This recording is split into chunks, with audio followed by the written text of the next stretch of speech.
Part 1. The Blizzard's Mercy. The wind hit Thomas Whitmore's face like 1,000 tiny knives. He pulled his coat tighter, but it did nothing against the cold that was seeping into his bones. The snow was falling so thick now that he couldn't see more than a few feet ahead. This wasn't supposed to happen. The weather had been clear just 2 hours ago. Thomas was 34 years old, far from his home in Boston, working as a surveyor for the railroad company. His job was simple enough. Walk through these Arizona mountains and map out where the tracks could go. But nothing about this day had gone according to plan. It started when his horse, a reliable brown mare he'd named Duchess, stepped wrong on a patch of ice hidden under the snow. The crack of her leg breaking was a sound Thomas knew he'd never forget. He'd had no choice but to end her suffering quickly. Now he was alone, on foot, and the temperature was dropping fast. His fingers were going numb inside his gloves. Thomas knew the signs of frostbite, knew what happened to men who got caught in storms like this. He'd heard the stories around campfires, men who sat down to rest and never got back up, men who were found frozen solid, their eyes still open. He couldn't feel his toes anymore. Each step was getting harder. The snow was up to his knees in some places, and every movement forward took effort he wasn't sure he had left. His mind started playing tricks on him. He thought he saw lights in the distance, then realized it was just his vision blurring. Thomas stumbled and fell face first into the snow. The cold was almost comfortable now, which scared him more than anything. He'd heard that too, how freezing to death felt warm at the end. He tried to push himself up, but his arms wouldn't cooperate properly. That's when he saw it. Through the wall of white, barely visible, there was a dark shape. A rock formation maybe, or his heart jumped. A cave. Thomas crawled toward it, using every bit of strength he had left. The opening was partially hidden by snow-covered juniper branches, but it was there, real and solid. He pulled himself inside, out of the wind. The relief was immediate, even though the cave wasn't much warmer than outside. At least the wind couldn't reach him here.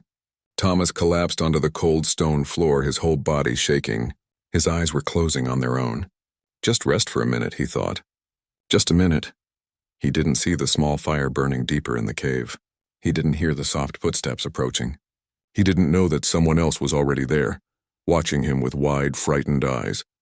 Liluya had heard the noise at the cave entrance. Her hand went immediately to the knife at her belt. Living alone meant being ready for danger at all times. She moved silently toward the sound, keeping to the shadows. What she found made her stop dead. A white man, half frozen, lying just inside her shelter. His lips were blue, his skin pale as death. Snow covered his dark coat and hat. He wasn't moving much, just shaking all over like a leaf in the wind. Liluya was 29 years old, Apache, and she had every reason to leave this man to die. Men like him had killed her husband. Men like him had taken her son from her. Men like him had destroyed everything she'd ever loved. She stood there for a long moment, her hand still on her knife, watching him shake and breathe in short, painful gasps. Leave him, something inside her said. He's one of them. He deserves whatever the mountain gives him. But she couldn't move. She kept seeing her son's face, remembering how he'd looked when the fever took him during the forced march to San Carlos. No one had helped them then. The soldiers had just kept pushing them forward, even when children were dying. This man was dying now. She could see it. Maybe another hour, maybe less, and he'd be gone. The mountain would take him, and no one would know. No one except her. Liluya made her decision. She didn't know if it was the right one. She didn't know if she'd regret it. But her grandmother had taught her that all life was sacred, that mercy was strength, not weakness. Even if this man's people had shown her none. She grabbed him under his arms and started dragging him deeper into the cave. He was heavy, and it took all her strength to move him toward the fire. His eyes opened briefly, confused and unfocused. He tried to say something, but only a weak sound came out. The fire was small but warm. Liluya had been careful to keep the smoke minimal, letting it drift out through a crack in the cave ceiling. She'd been living here for almost a week, gathering medicinal plants from the high places before winter made travel impossible. She knew what to do. She'd seen frostbite before, had treated it. His clothes needed to come off. They were wet with snow and sweat, and wet clothes would kill him as surely as the cold. Liluya worked quickly, removing his coat, his shirt, his boots. She tried not to think about what she was doing, tried not to remember that this was the enemy she was saving. His feet were bad, white and waxy looking in places.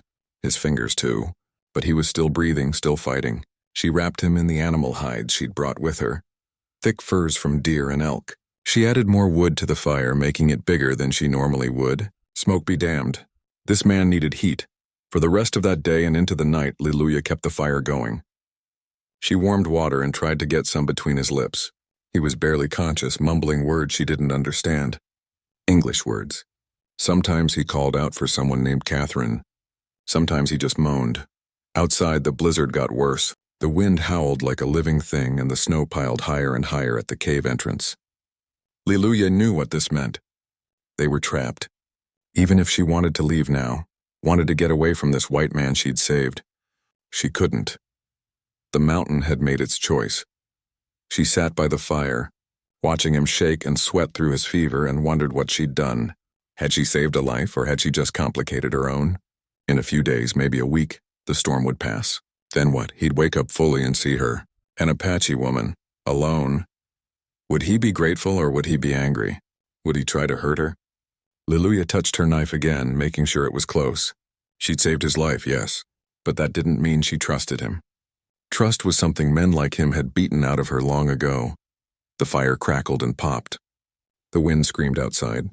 And somewhere in the darkness of the cave, two people who should have been enemies huddled against the cold, their fates now tied together by nothing more than a snowstorm and one woman's moment of mercy.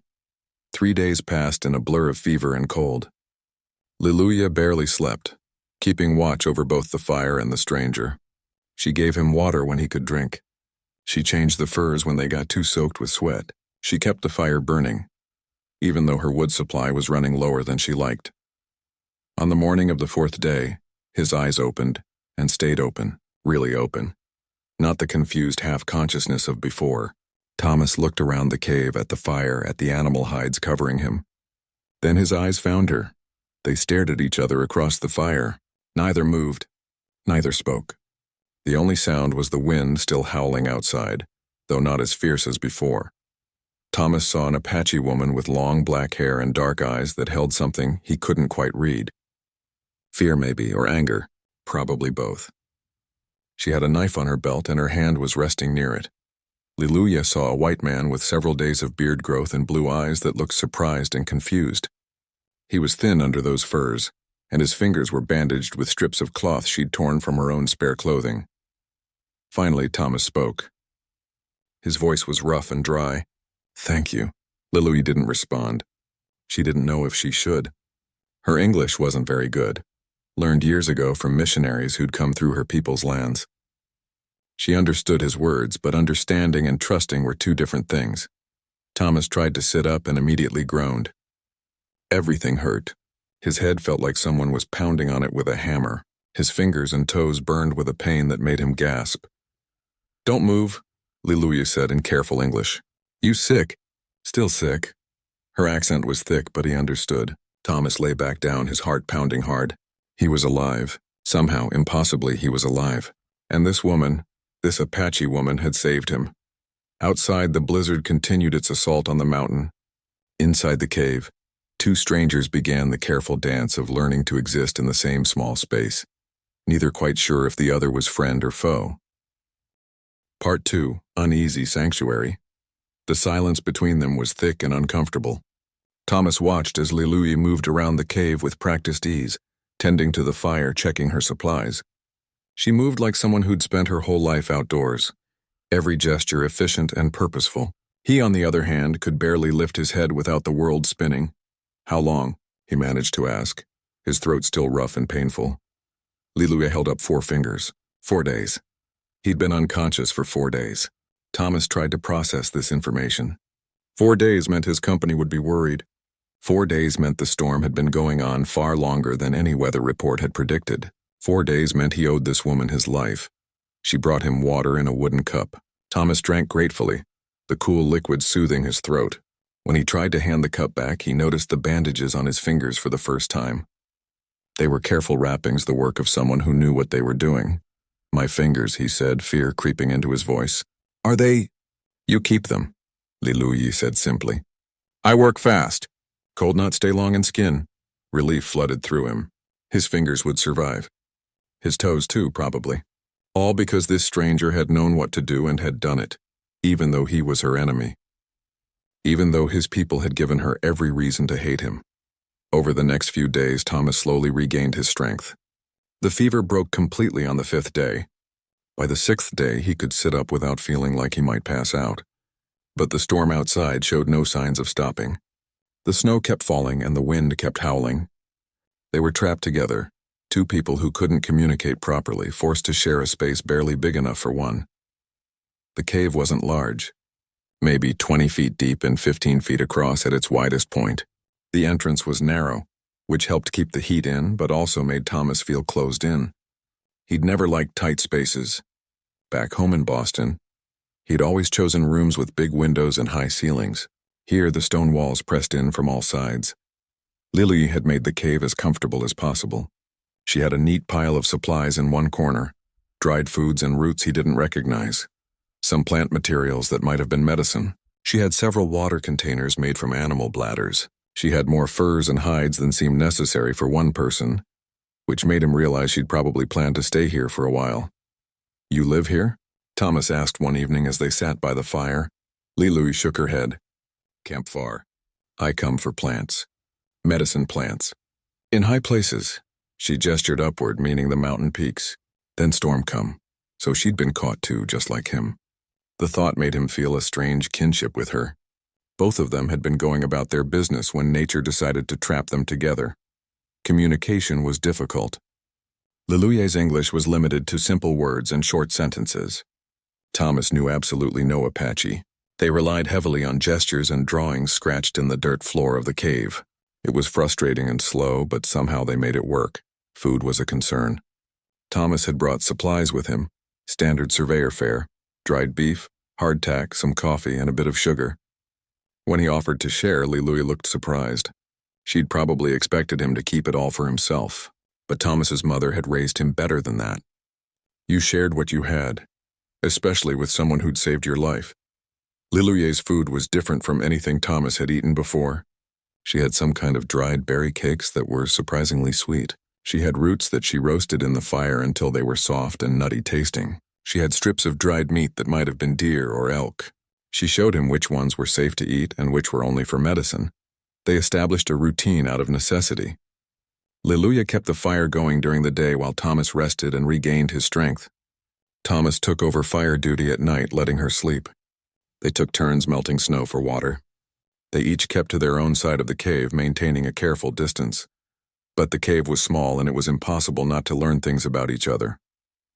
Thomas noticed that Lily sometimes touched a small leather pouch that hung around her neck, her expression going distant and sad. He noticed that she was left-handed, that she hummed softly while she worked, that she never fully relaxed, always alert for danger. Lily noticed things about Thomas too.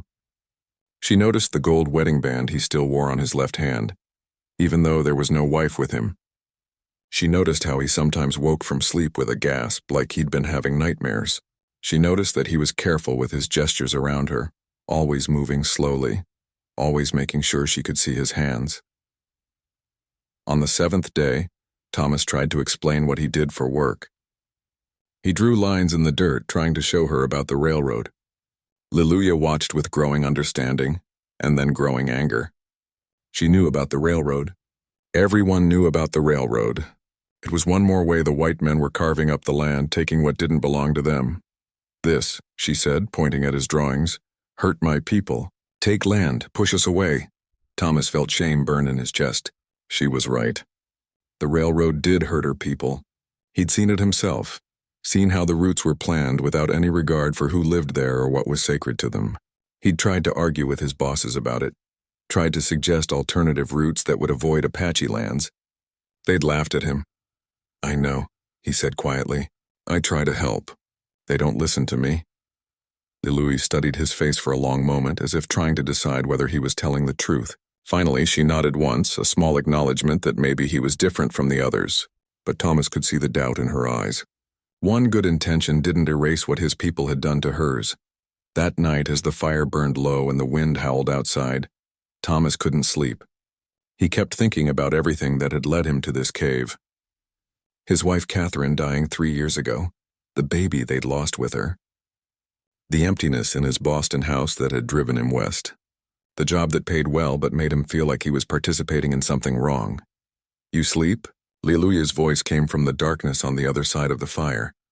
"No," Thomas admitted. "Thinking too much." There was a pause, then Liluya spoke again. Her voice was soft, almost hesitant. "Your woman. Where is she?" Thomas touched his wedding ring. "Dead, 3 years now. Her and our baby." He heard Liluya make a soft sound of understanding. In the firelight, he could see her touching that leather pouch around her neck again. "My husband," she said slowly, carefully choosing her English words. "Soldiers kill him. 2 years passed. My son too. Fever take him when soldiers make us walk." He was 6 summers old. The weight of her words settled over the cave like a blanket. Thomas felt sick. Soldiers, his people, his government. They'd killed her husband and let her son die. And here he was, one of those same people saved by the very woman who had every right to hate him. "I'm sorry," he said, knowing the words were completely inadequate. "I'm so sorry," Liluya didn't respond. What could she say? Sorry didn't bring back the dead. Sorry didn't undo what had been done. They sat in silence, 2 people carrying grief they'd never expected to share with each other. The next morning brought a strange shift in the atmosphere between them. Something about sharing their losses had broken through part of the wall. They weren't friends, not by any means. But they weren't quite strangers anymore either. Thomas started trying to learn Apache words. He was terrible at it, his tongue struggling with sounds it had never made before. When he tried to say the word for fire and instead said something that apparently meant angry bear, Liluya actually laughed. It was the first time he'd heard her laugh, and the sound filled the cave like music. No, she said, still smiling. Like this. She said the word again slowly, and Thomas tried to copy it. He got it wrong again, and she laughed again. The ice was breaking, bit by bit. Liluya taught him words for basic things: water, food, cold, warm, sleep. Thomas taught her more English in return. They drew pictures and acted things out, sometimes getting so frustrated they wanted to give up but pushing through anyway. Communication became a game, a challenge, something to pass the long hours while the storm raged outside. On the 10th day, they had their first real conversation. It was halting and broken, a mix of both languages and lots of gestures, but they understood each other. Thomas told her about Boston, about buildings so tall they seemed to touch the sky, about streets full of people and noise. Liluya told him about growing up in the mountains, about learning to track animals with her father, about ceremonies under the stars. They were from completely different worlds, Thomas realized. Everything about their lives had been different. And yet, here in this cave, trapped by snow and circumstance, those differences seemed smaller than they had before. The storm continued. Day 11. Day 12. Thomas was fully recovered now, strong enough to move around the cave, even to venture to the entrance and look out at the wall of white that surrounded them. The snow was piled high, the wind still fierce. They weren't going anywhere soon. That night, as they shared a meal of Thomas's dried beef and Lilu's roasted roots, he realized something that surprised him. He wasn't unhappy. Yes, he was trapped in a cave during a blizzard. Yes, he was probably going to lose his job when he finally made it back to civilization. Part 3. Breaking bread, breaking walls. By the 14th day, the storm had become their normal. Thomas could barely remember what it felt like to be outside in the sunshine, to see a horizon that wasn't filled with white. The cave had become their entire world, a small bubble of firelight and shared space in the middle of winter's fury. The food situation was starting to concern both of them, though neither said it out loud at first. Thomas's supplies were running low. The dried beef was almost gone, and he was down to his last few pieces of hardtack. Liluya's stores were better, but she'd only packed for herself, not for 2 people. They started eating smaller portions, making everything last longer. One morning, Thomas woke to find Liluya sorting through her supplies with a worried expression.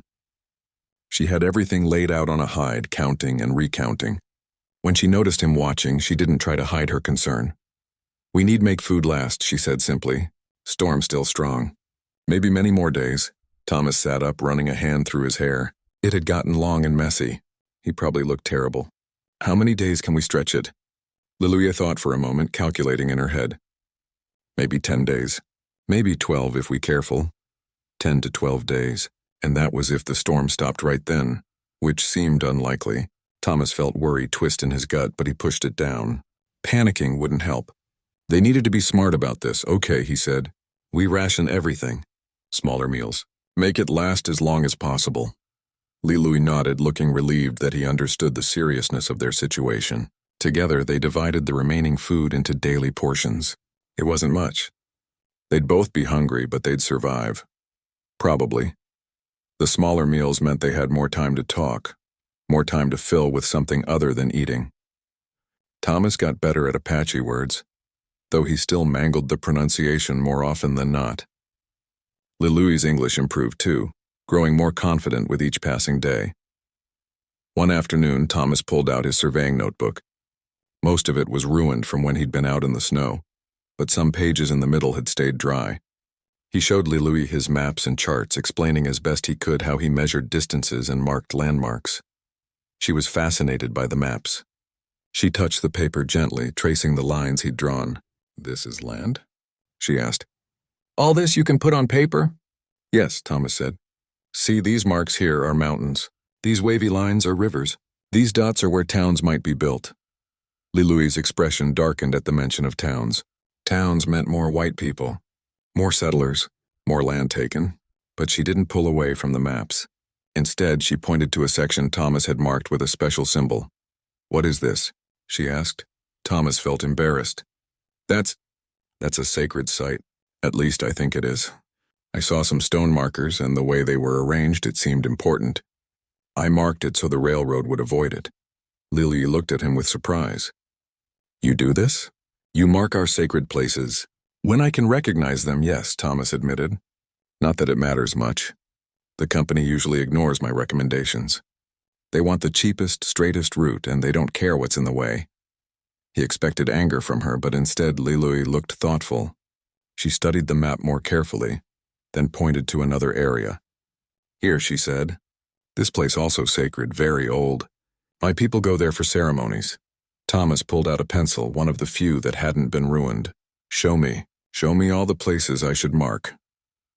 For the next hour, Louis pointed out locations on his maps, places that held meaning for her people. Thomas marked each one carefully, knowing that even if the company ignored his notes, at least he'd have tried. At least he'd have documented what was there before it was destroyed. As they worked together, Thomas found himself thinking about how wrong he'd been about so many things.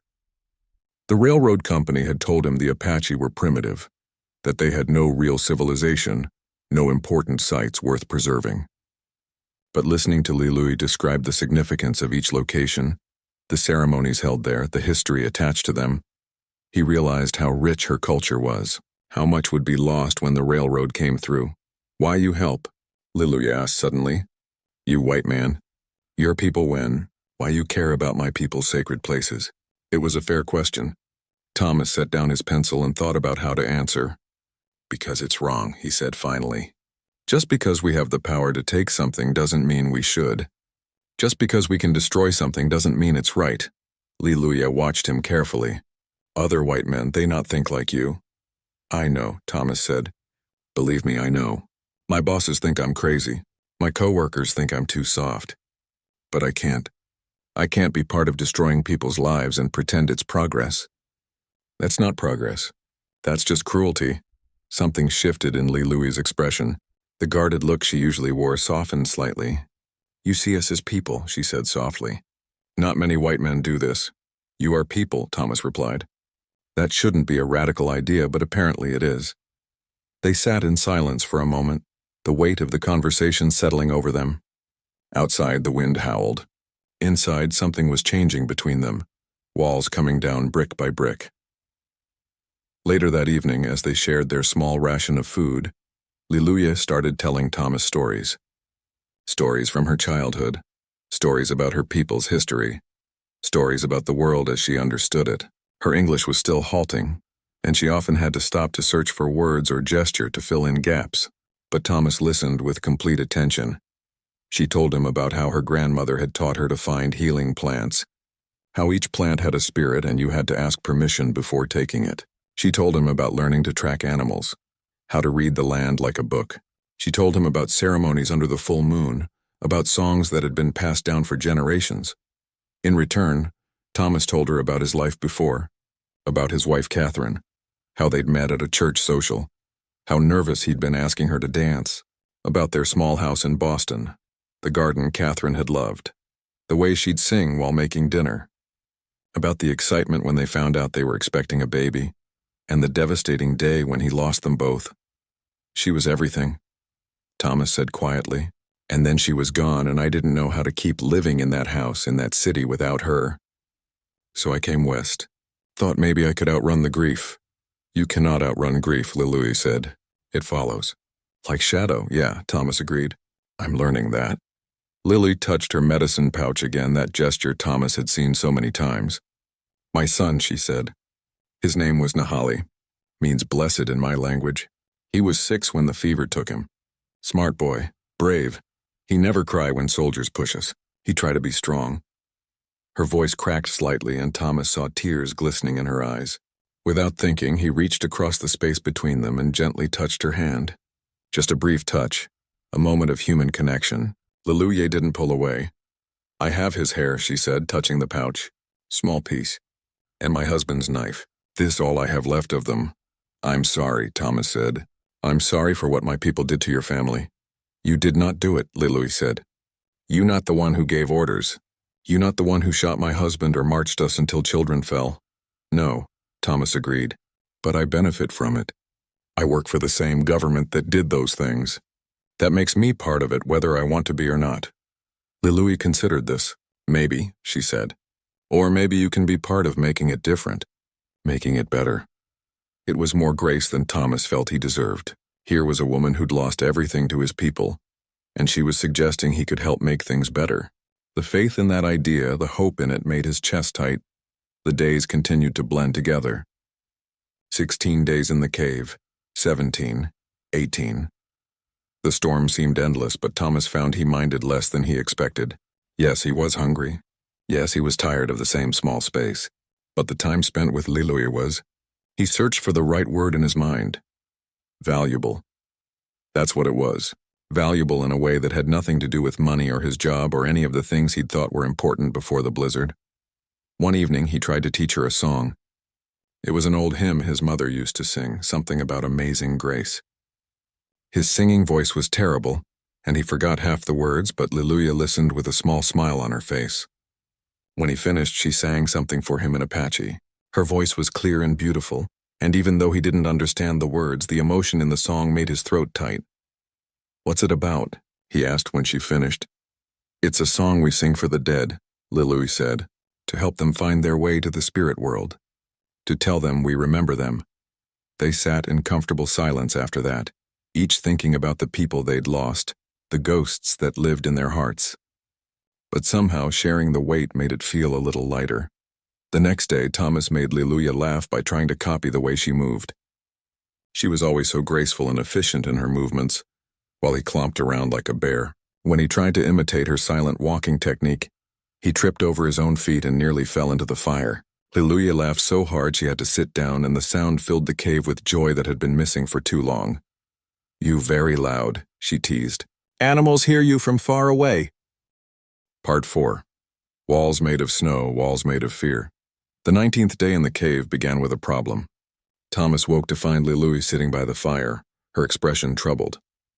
The firewood pile had gotten dangerously low. They'd been burning through it faster than expected because of the constant cold, and now they were down to maybe a day's worth, 2 days if they were very careful. Can we get more? Thomas asked, though he already knew the answer. Lily shook her head. Snow too deep, too dangerous. We have to make this last. So they rationed the fire too, letting it burn lower than was comfortable, only building it up during the coldest parts of the day. The cave grew chillier, and they had to stay close to the small flames to keep warm. The space between them, that careful distance they'd maintained, began to shrink out of necessity. Thomas found himself hyper-aware of Lily's presence in a way he hadn't been before. When they huddled near the fire, he could smell the smoke in her hair, could hear her breathing. Sometimes their shoulders would touch accidentally, and he'd feel a jolt run through him that had nothing to do with the cold. He told himself it was just because they'd been trapped together so long, told himself it was natural to form a bond with someone in a survival situation, told himself it didn't mean anything. But he was lying, and some part of him knew it. On the 20th day, Liluye asked him more about his wife. They were sitting close to the small fire, wrapped in furs, and she'd been quiet for a long time before speaking. "You loved her very much," she said. It wasn't a question. "Yes," Thomas said. "Very much. Do you still wear your ring for her? Or because you're afraid to forget?" The question cut deep because it was accurate. Thomas looked down at the gold band on his finger. "Both, I think. If I take it off, it feels like I'm saying she didn't matter, like those years we had together weren't real." Lilia nodded slowly. "I understand. My husband, I wear his knife. Keep his memory close." She touched the blade at her belt. "But sometimes I wonder if keeping them so close means I not let them rest. Not let them move on to spirit world? Do you think that's what we're doing?" Thomas asked. "Holding them back?" "I don't know," Lilia admitted. "My grandmother would say the dead need us to remember, but also to live. Cannot do one without the other." They sat in silence, both thinking about the people they'd loved and lost. Thomas wondered what Catherine would think of him now, trapped in a cave with an Apache woman, forming a connection that felt deeper than anything he'd felt in the 3 years since her death. Would she understand? Would she be angry? Or would she want him to find happiness again even in the strangest of circumstances? That night the temperature dropped dramatically. The small fire could barely keep the worst of the cold at bay. Thomas woke several times to find himself shivering uncontrollably. Across the fire he could see Liluye was shaking too, even wrapped in her furs.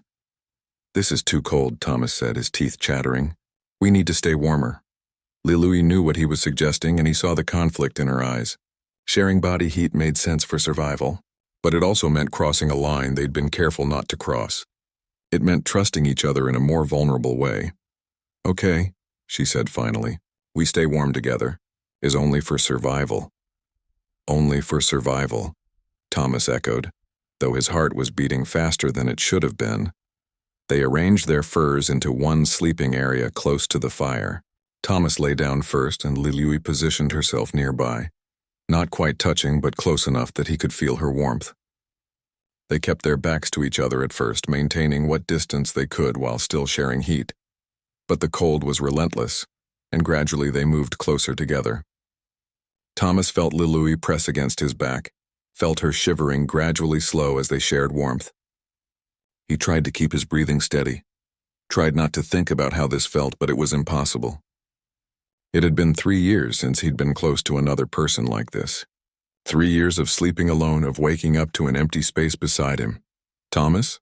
Liluye's voice was soft in the darkness. "Yeah? Thank you. For not being like other white men. For seeing my people as human." The words made his chest tight. "Thank you for saving my life. Even though you didn't have to. Even though I'm one of them. You not one of them," Liluye said firmly. "You different." Thomas wanted to believe that. Wanted to believe he was somehow better than the men who'd destroyed her family. But was he really? Or was he just another cog in the same machine, telling himself pretty lies to feel better about his role in it? The 21st day brought new challenges. The food was running critically low now, and both of them were feeling the effects. Thomas felt weak and lightheaded. Liluye moved slower than usual, conserving energy. They barely spoke, saving their strength. That afternoon, a section of the cave ceiling near the entrance collapsed. They heard at first a deep groaning sound, then a crash as rocks and ice fell. Both of them jumped up in alarm, hearts pounding. When the dust settled, they saw that the entrance had partially collapsed, making their shelter even smaller. Thomas and Liluye looked at each other with real fear in their eyes. If more of the ceiling came down, they could be buried alive. Even if it didn't, the space they had to live in had just shrunk dramatically. They were now forced into an even smaller area, barely 10 feet across, clustered around the fire with their supplies pushed up against the walls. "Is this stable?" Thomas asked, looking up at the remaining ceiling nervously. Liluye studied it carefully. "I think yes. The rock here is strong, but we must be careful, not make loud sounds, not shake the walls." They moved carefully after that, speaking in whispers, treating their shelter like the fragile thing it had become. The collapsed section forced them even closer together. There was no more maintaining separate spaces. They were living literally on top of each other now. That night, as they huddled together for warmth, Thomas felt Liluye trembling. Not from cold this time, but from emotion. She was crying silently, and he didn't know what to do. Should he acknowledge it? Pretend he didn't notice? Offer comfort? I'm scared, she whispered finally. Of ceiling falling. Of starving. Of storm never ending. Me too, Thomas admitted. I'm scared too. I should not be scared, Lily said, almost angry at herself. I am Apache. I am strong, but I am so tired of surviving. So tired of losing things. First my family. Now maybe my life. Thomas turned to face her in the darkness. He could barely see her face in the dim firelight, but he could feel her pain. Without thinking, he reached out and took her hand. It was small and calloused and cold. You're the strongest person I've ever met, he said quietly. Surviving doesn't mean never being scared. It means being scared and doing what needs to be done anyway. You've done that your whole life. Lilui's fingers tightened around his. You too, she said. You survived losing your wife, coming to strange land, almost dying in snow. You stronger than you think. They sat like that for a long time, hands clasped, drawing strength from each other. Thomas felt something shift between them, something that went beyond friendship or survival partnership. It was recognition, maybe. Two wounded people seeing each other's pain and not looking away. When they finally lay down to sleep, Liluia stayed close. This time there was no pretense of maintaining distance. She curled against him, seeking comfort as much as warmth. Thomas wrapped an arm around her, feeling protective in a way that surprised him. Her head rested against his chest, and he could feel her gradually relaxing, her breathing evening out as she fell asleep. Thomas stayed awake longer, staring at the cave ceiling, thinking about how impossible this all was. He was holding an Apache woman in his arms, feeling things he had no right to feel, wanting things that could never happen. When the storm ended, if they survived, they'd have to go back to their separate worlds. She to her people, him to his job. This moment, this connection, it was temporary, born of crisis and circumstance. But lying there in the darkness with Liluia warm and safe in his arms, Thomas couldn't make himself regret it. Whatever happened after, at least he'd have this. At least he'd know what it felt like to connect with someone again, to care about someone again, even if it was impossible, even if it was doomed. The next morning brought an awkward tension. They woke up tangled together and both quickly moved apart, not quite meeting each other's eyes. Neither acknowledged what had happened, how they'd held each other through the night. They went about their morning routine in near silence, the air thick with things unsaid. But as the day wore on, the cold forced them back together. There was no room for pride or propriety when you were freezing and starving. By nightfall, they were pressed close again, and this time neither pretended it was only about survival. This is foolish, Lilu said softly. We know this cannot be. When storm ends, and I know, Thomas said. I know it's impossible. But right now in this moment, I don't care. Right now you're real and you're here, and that's all that matters. Lilu looked up at him, and in her dark eyes he saw the same conflict he felt. The same knowing that this was a terrible idea, and the same inability to care. She reached up and touched his face gently, her fingers tracing his jaw. In this cave, she said, the outside world does not exist. Only us, only now. Thomas covered her hand with his own. Only us, only now. Part 5. When Enemies Touch. The morning of the 23rd day, Thomas woke up first. Liluia was still sleeping, curled against him, her face peaceful in a way he'd never seen before. The constant wariness she carried was gone in sleep, and she looked younger, almost vulnerable. He carefully moved a strand of hair from her face, marveling at how they'd gotten here. Just 3 weeks ago, he wouldn't have believed this was possible. An Apache woman and a white surveyor lying together in a cave, having crossed every line their two worlds had drawn in the sand. If anyone from either of their communities knew, the consequences would be severe. For both of them. When Liluia woke, she met his eyes and smiled. A small, shy smile that made his heart ache. Then reality seemed to crash back over her, and the smile faded. We should not have, she said quietly. Do you regret it? Thomas asked, afraid of the answer. Liluia thought for a long moment. No, she said finally. I regret nothing in this cave. But outside, she gestured vaguely toward the entrance. Outside, this cannot be. You know this, yes? I know, Thomas said, though the knowledge sat heavy in his chest. I know it's impossible. They sat up, creating a small distance between them again. The fire had burned down to embers during the night. Thomas built it back up while Liluia prepared their small breakfast ration. They moved around each other with a new awareness, a new carefulness. Everything had changed, and they both knew it. As they ate their meager meal, Liluya spoke hesitantly. Tell me about your life. Your real life outside cave. What you do when you're not working.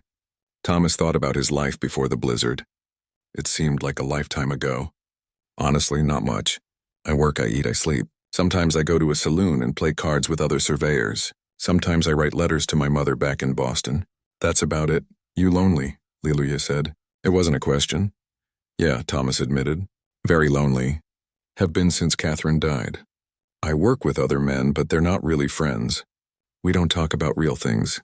Just work and weather and maybe politics sometimes. I am lonely too, Liluya said softly. My people, they kind to me. But I am the woman who lost everything. The widow. They pity me. After my son died, I cannot stay in camp all the time. Too many memories. Too much sadness. So I go to the mountains. Gather plants. Stay away, she paused. Maybe that's why I save you. Because I understand being alone. They looked at each other across the fire, and Thomas felt that connection again. That deep understanding that had been growing between them. They were both survivors. Both carrying grief.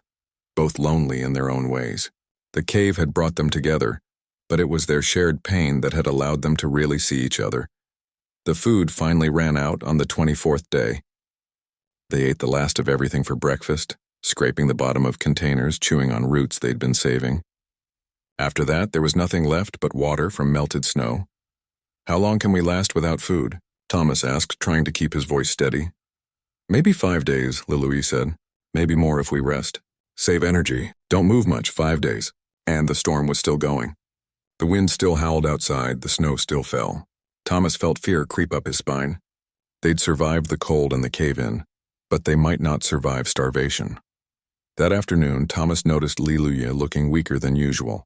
She moved slowly, carefully, like every motion took effort. When he touched her forehead, she felt slightly feverish. You're sick, he said, worry flooding through him. Just cold, Liluya insisted. And hungry. I'm fine, but she wasn't fine. By evening, she was shaking with chills despite the fire. Thomas wrapped her in every fur they had, but she couldn't seem to get warm.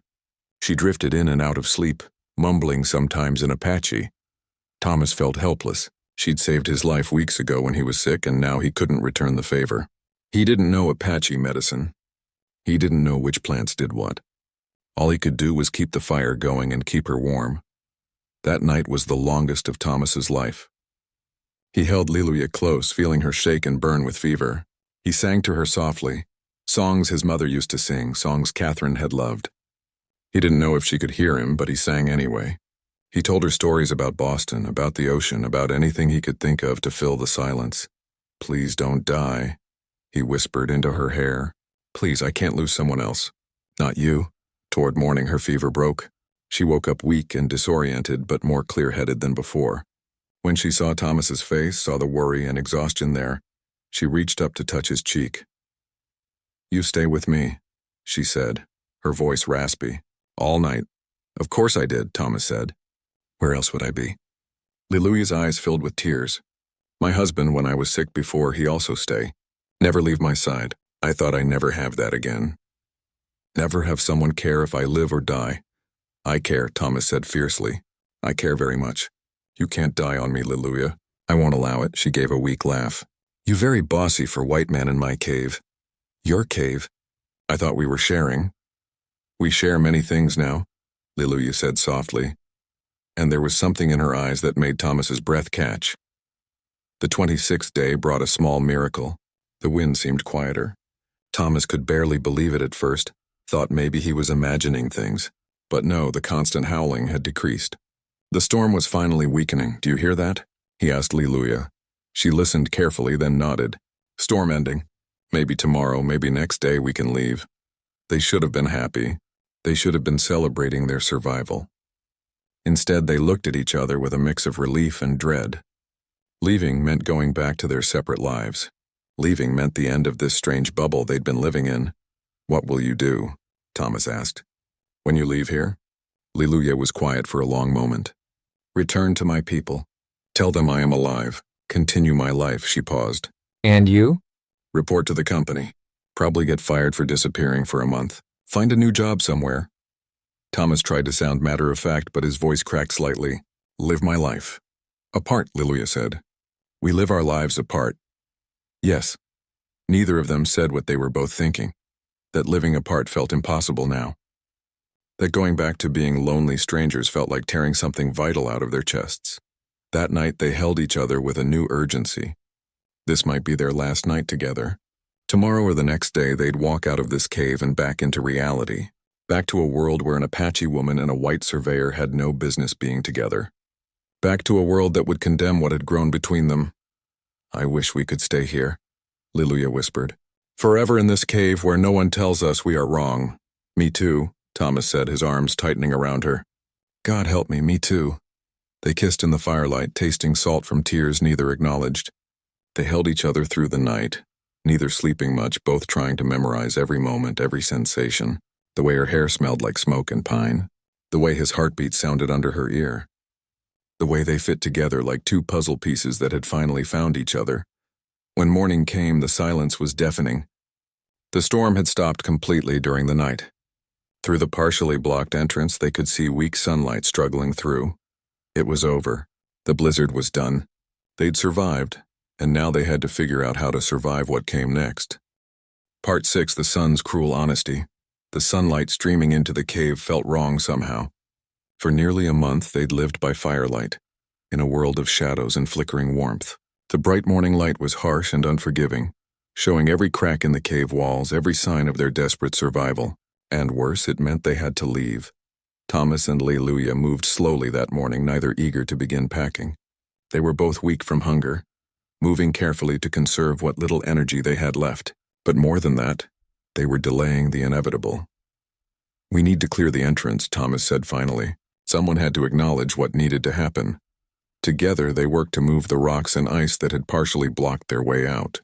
It was hard work, made harder by their weakened state. Thomas's hands bled from the sharp stones. Lilia had to stop several times to catch her breath. But gradually they created an opening large enough to climb through. The world outside was transformed. Snow covered everything, deep drifts that looked like rolling white hills. The sun was bright, almost painful after so long in dimness. The air was crisp and cold, but still no wind. It was beautiful and terrible at the same time. Thomas turned back to look at the cave entrance. That small dark opening had been their entire world for 27 days. Inside, he'd changed into someone he barely recognized. Inside, he'd found something he never expected and now had to leave behind. We should go, Lilia said quietly. She was already wearing her traveling pack. Everything she'd brought with her secured on her back. She looked small and fragile in the bright sunlight, though Thomas knew she was anything but fragile. Which way do you need to go? Thomas asked. Lilia pointed northwest. My people's winter camp is 2 days' walk. Maybe 3 in the snow. Thomas pointed southeast. The nearest town where my company has an office is 4 days that direction. Opposite directions, of course. The universe had a cruel sense of humor. They stood there in the snow, neither moving, neither ready to take that first step apart. Thomas wanted to say something profound, something that would capture everything he felt. But what could he say? That he loved her? He did, he realized with startling clarity, somewhere in that cave. Between the survival and the stories and the slowly crumbling walls, he'd fallen in love with her. But saying it out loud would only make leaving harder. Lilia, he started, then stopped. What was the point? She looked at him with those dark eyes that had become so familiar. I know, she said softly. I know what you want to say. I feel it too. Then come with me. Thomas said suddenly, the words tumbling out before he could stop them. Don't go back to your camp. Come with me. We'll go somewhere new. Somewhere neither of us has obligations. California maybe, or up north. Somewhere we can just be together. He saw hope flash across her face, bright and painful. Then it died, replaced by sadness so deep it made his chest hurt. I cannot, Lilia said, and her voice broke. My people, they are all I have left. My family's gone, but my people remain. They need everyone. Every person matters when your tribe is being destroyed piece by piece. I cannot abandon them for my own happiness, but you'd be happy, Thomas pressed, knowing he shouldn't, knowing it wasn't fair. We could be happy together. Yes, Lilia agreed, tears running down her face now. We could be happy. And every day I would think about my people, about the elders who need care, about the children who need to learn our ways, about my responsibility to keep our culture alive. And that guilt, it would poison everything good between us. Thomas knew she was right. He hated it, but he knew it. Liluya wasn't like him. She couldn't walk away from her community the way he'd walked away from Boston. Her people weren't just her family, they were her identity, her purpose. Asking her to choose between him and them wasn't fair. It wasn't love. What about you? Liluya asked, wiping her eyes. Could you leave your work? Your life? Thomas thought about it honestly. Could he? His job was destroying the very thing Liluya was fighting to preserve. His company was carving up Apache lands, pushing her people onto reservations, erasing their culture. How could he keep doing that work now that he understood what it meant? Now that he'd held the cost of those decisions in his arms? I don't know, he admitted. My work, it's all I have. But after everything, after knowing you, how can I go back to mapping routes that will hurt your people? How can I be part of that system? Then we both trapped, Liluya said. Trapped by our different worlds, by what we owe to others. They stood in silence, the bright sun mocking their misery. Around them, the mountain was peaceful, beautiful even. Birds were starting to sing. Life was returning after the storm. But inside, Thomas felt like something was dying. Maybe in another life, he said quietly. Maybe if we'd been born different people in a different time. Maybe, Liluya agreed. But we only have this life, this time, and we cannot be together in it. She stepped forward and took his hands. Hers were cold, trembling slightly. Thomas Whitmore, you give me something I think I never have again. You make me feel seen, feel valued, feel like woman, not just survivor. I thank you for that. Thomas's vision blurred with tears. You saved my life, Liluya, not just from the cold. You saved me from the loneliness that was killing me just as surely. You reminded me I could feel something other than grief. They embraced, holding each other tight in the bright morning light. Thomas breathed in the scent of her hair one last time, tried to memorize the feel of her in his arms. This was it. This was goodbye. When they finally pulled apart, Liluya reached up and touched his face gently. Be good man, she said. Be the man I know you can be. Change things if you can, and if you cannot, at least do no more harm. Take care of yourself, Thomas said, his voice rough. Be safe. Be happy if you can. Liluya nodded, then turned and started walking northwest. She didn't look back. Thomas watched her go, a small figure in the vast white landscape, getting smaller with each step. He wanted to run after her, wanted to call her back, wanted to say they'd figure something out. But he didn't. He just stood there and watched until she disappeared over a ridge. Then he was alone, truly alone in a way he hadn't been for 27 days. The silence was overwhelming. The loneliness crashed over him like a wave, worse than anything he'd felt before. At least before the cave, he'd been numb. Now he knew exactly what he was missing. Thomas forced himself to turn southeast and start walking. Each step away from the cave, away from where Liluya had gone, felt wrong. His body wanted to turn around, wanted to run after her, wanted to fight for what they'd found together. But his mind knew better. Sometimes love wasn't enough. Sometimes the world you lived in was stronger than what two people felt for each other. The walk back to civilization was brutal. Thomas was weak from hunger and exhaustion. The snow was deep and hard to navigate. Several times he had to stop and rest, his energy completely spent. He thought about Liluya constantly, worried about her making her own journey back. Was she okay? Had she found food? Was she safe? On the third day, he stumbled into a small settlement. The people there were shocked to see him, a half-starved man appearing out of nowhere. They fed him, gave him a place to sleep, asked questions he barely answered. Where had he been? What happened? He told them about the blizzard, about his horse dying, about finding shelter in a cave. He didn't mention Liluya. That part was his alone to keep. A week later, Thomas reported to his company's main office. His supervisor was angry at first, accusing him of abandoning his post. But when Thomas showed him the maps he'd salvaged, the detailed notes about the terrain, the supervisor's anger faded. The work was good. The company could use it. You're lucky you didn't die out there, his supervisor said. Fool thing getting caught in that storm. Yeah, Thomas agreed quietly. Lucky, but he didn't feel lucky. He felt hollowed out, like someone had scooped out his insides and left just a shell. He went through the motions of his work, but his heart wasn't in it. Every time he looked at his maps, he saw Liluya's face. Every time he marked a route, he thought about her people and what the railroad would destroy. 2 weeks after leaving the cave, Thomas did something he'd never done before. He deliberately altered his surveys. He marked areas as unstable that weren't.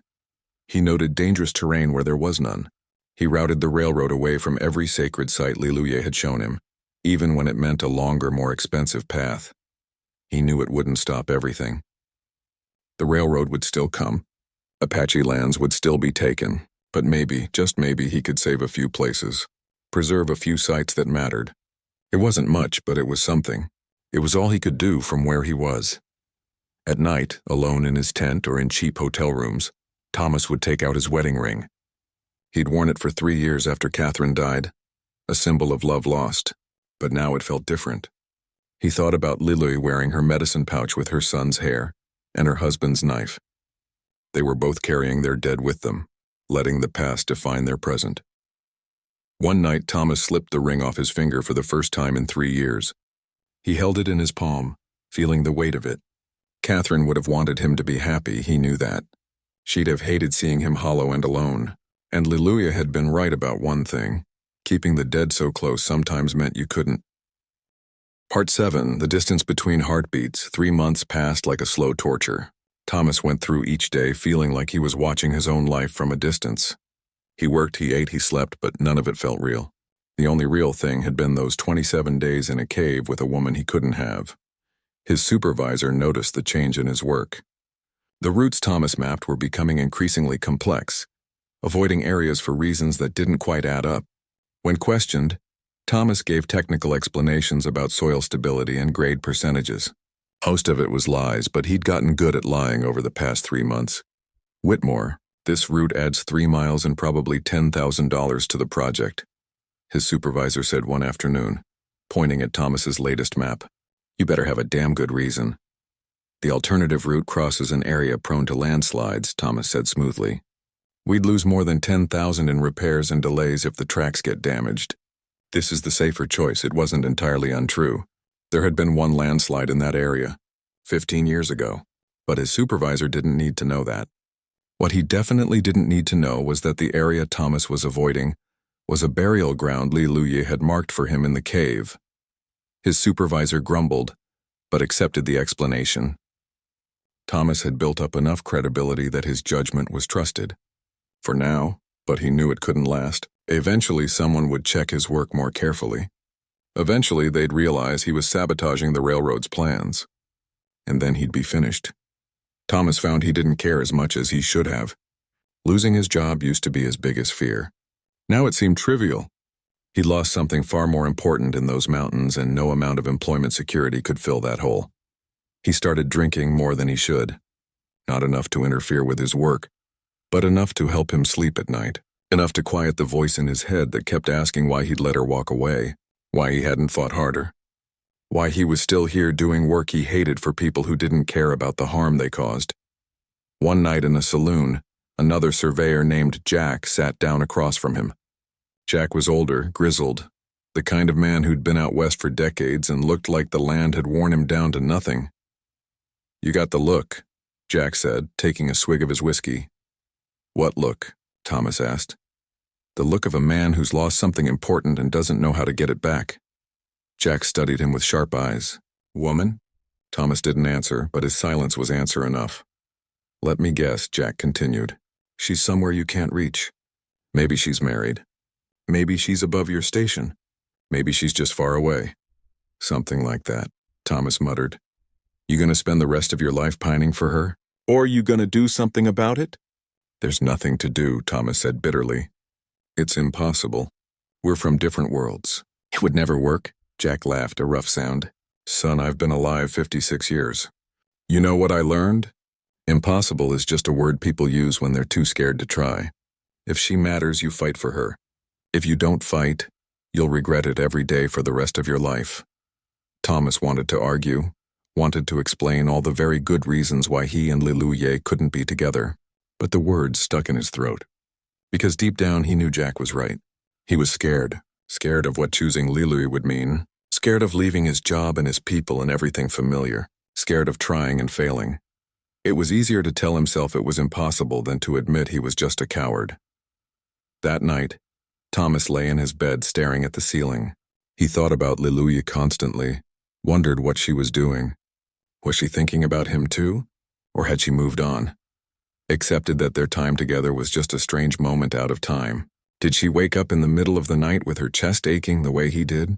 He imagined riding to her winter camp. Imagined asking her to leave with him for real this time. But he always stopped there because the next part was too uncertain. Where would they go? How would they live? Two people caught between two worlds, belonging nowhere. Would their love be enough to sustain them through the hardship and isolation that would inevitably come? Thomas didn't know, and not knowing paralyzed him. Meanwhile, in the mountains far to the northwest, Liluya was having her own struggles. She'd made it back to her people's winter camp safely. Though the journey had been difficult, everyone was relieved to see her alive. They'd feared the worst when the blizzard hit and she didn't return. But Liluya found she couldn't settle back into her old life. Everything felt wrong now, like clothes that no longer fit. The daily routines that had once given her comfort now felt empty. She gathered plants, she helped prepare meals, she mended clothes, but her mind was always elsewhere, always in a cave. Always with a man she shouldn't be thinking about. The other women noticed. Of course they did. In a small community, nothing went unnoticed. They asked gentle questions about her time in the mountains, about how she'd survived the blizzard. Liluya told them the truth mostly. She'd found shelter in a cave. She'd rationed her supplies. She'd waited out the storm. She just left out the part about the dying surveyor she'd saved, the part about falling in love with her enemy. The elders were pleased she'd returned safely. They began talking about her future. Liluya was still young enough to remarry, to have more children. There was a widower named Tarek in a neighboring band, a good man who'd lost his wife to sickness. The elders thought it would be a good match. Two people who'd known loss coming together to build something new. When they suggested it to Liluya, she felt panic rise in her chest. Marry Tarek? Have children with him? Build a life pretending she felt things she didn't feel? It would be a lie, and she'd spent too much time in that cave learning to be honest to start lying now. I cannot, she told the elders. I am not ready. They were understanding but persistent. You have mourned long enough, one elder said gently. Your husband and son would want you to live again, to find happiness. Liluya wanted to scream that she had found happiness for 27 perfect and impossible days, that she'd found a man who saw her as a whole person, not just a widow or a vessel for children, a man who listened when she spoke, who valued her knowledge, who held her like she was precious. But she couldn't say any of that. So she just nodded and said she'd think about it. The days dragged on. Winter slowly gave way to early spring. The snow began to melt in the lower elevations. Life continued its endless cycle, and Liluya felt like she was drowning in the normalcy of it all. One evening, a young Apache scout named Kitchi returned to camp with news. He'd been ranging far to the south, keeping watch on the movements of soldiers and settlers. He reported seeing a white surveyor camping alone in a valley, refusing to move on even though his company had ordered him to continue working. This surveyor, Kitchi said, he has been there for 2 weeks. Just camping, doing nothing. The other white men are angry with him. They say he is not doing his work correctly. They say he lies on his maps. Liluya's heart stopped. 2 weeks in one place. A surveyor who wouldn't move on. Who wasn't doing his work correctly. It couldn't be. Could it? Where? She asked, trying to keep her voice casual. Where is this camp? Kitchi described the location. It was 3 valleys away, not far from where the cave was. Close to Apache lands. Close to where Liluya sometimes traveled. That night, she couldn't sleep. She lay in her shelter, staring up at the hide roof, thinking about Thomas camped alone, not working, just waiting? Was he waiting for something? For someone? Or was she reading meaning into coincidence, seeing what she wanted to see? By morning, Liluya had made a decision. She told the elders she needed to gather more medicinal plants before the growing season began. It wasn't a complete lie. She did need to replenish her supplies. The fact that her planned route would take her near where the surveyor was camped was just convenient. The elders approved her request. They were used to Liluya taking long trips into the mountains alone. It was part of who she was, how she coped with her grief. They didn't question it. Liluya packed light and set out the next morning. Her hands shook slightly as she walked, her heart beating faster than it should. She told herself she was being foolish. Even if it was Thomas, even if he was camped near Apache lands, what did it matter? They'd said their goodbyes. They'd agreed it was impossible. Seeing him again would only reopen wounds that were just starting to heal. But her feet kept moving forward anyway. It took her 2 days to reach the valley Kitchi had described. She approached carefully, using all the tracking skills her father had taught her. She saw the camp from a ridge above, and her breath caught in her throat. It was him, Thomas. She'd recognize that figure anywhere. He was sitting by a small fire, staring into the flames with the saddest expression she'd ever seen. His surveying equipment was scattered around the camp, looking unused. He looked thinner than she remembered and tired. So tired. Liluyi watched him for a long time from her hidden position, her heart aching. He looked as miserable as she felt, as lost and lonely as she'd been these past 3 months. He was camped near Apache lands, near the cave where they'd stayed, as if he couldn't quite bring himself to leave. As if he was hoping. What was he hoping for? Part 8. 2 exiles. 1 home. Liluyi left her people's camp before the sun rose. She moved silently through the darkness, carrying only what she could fit in her leather pack. Some clothes, her medicine supplies, the pouch with her son's hair and her husband's knife. She left no note, no explanation. They would figure it out soon enough. Her heart felt heavy with guilt as she walked away from the only home she'd ever known. She thought about the elders who'd been kind to her, the women who'd supported her through her grief, the children she'd taught to identify healing plants. They would feel betrayed. They would think she'd chosen the enemy over her own people. Maybe they'd be right. But Liluyi couldn't spend the rest of her life being what everyone else needed her to be. For once, she was choosing what she needed, who she needed.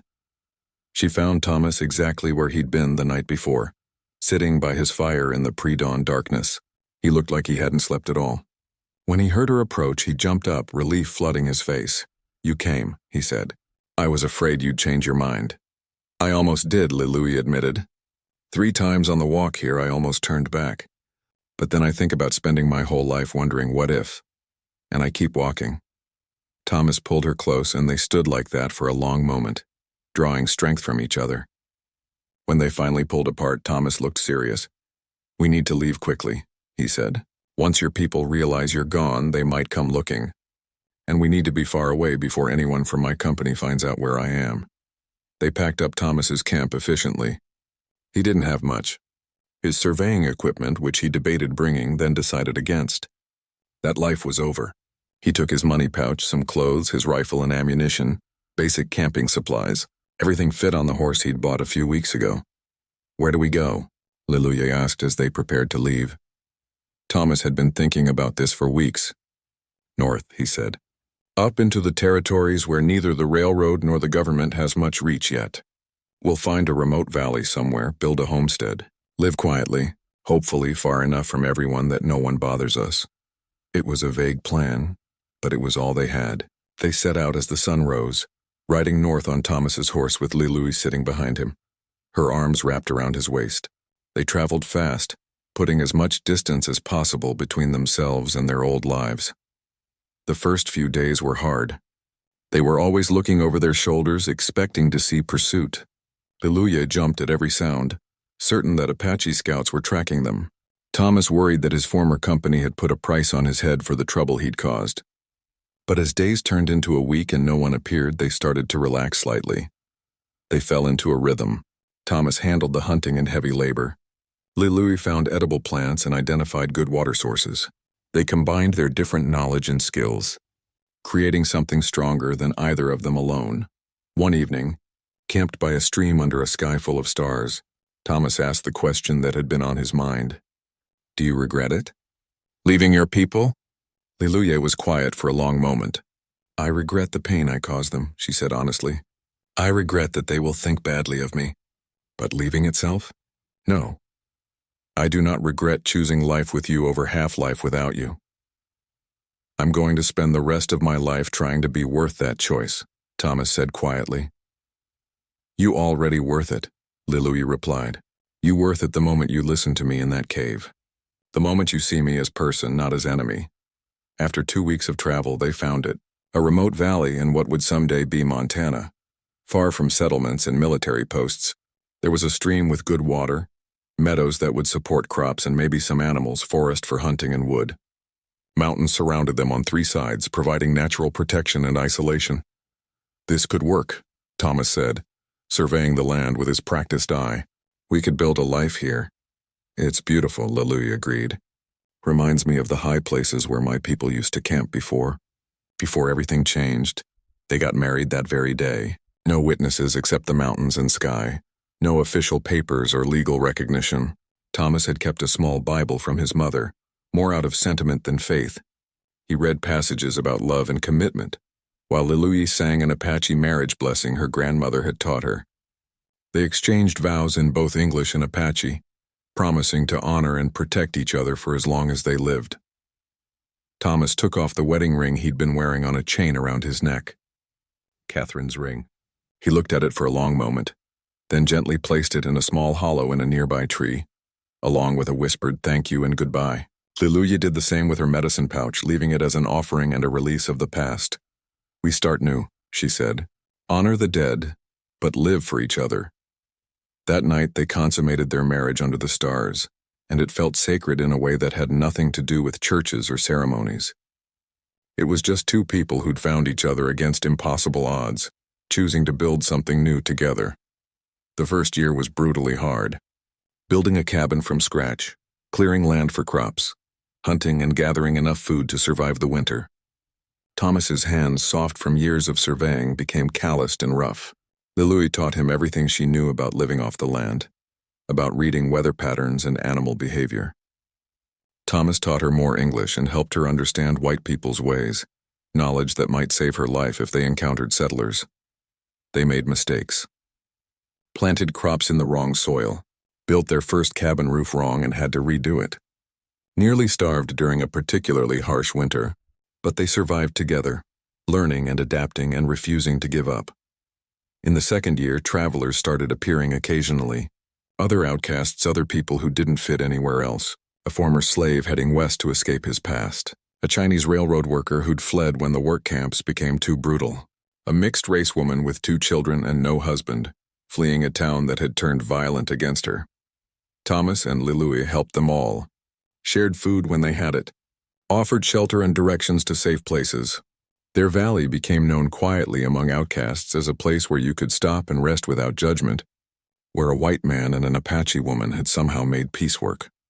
One day in their 3rd year together, an Apache scout appeared at their homestead.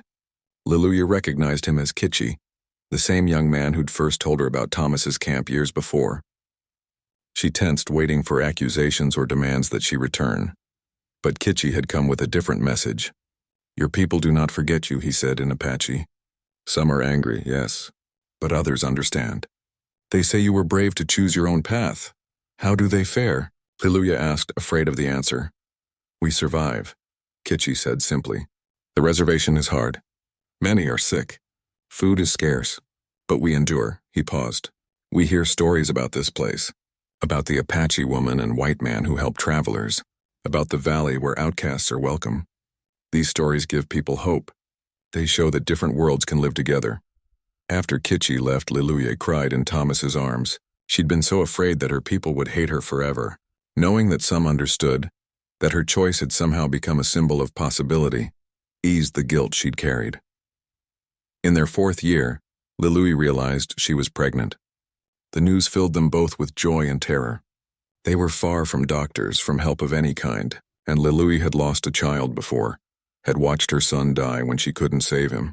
The fear nearly paralyzed her, but Thomas was there through every moment of the pregnancy.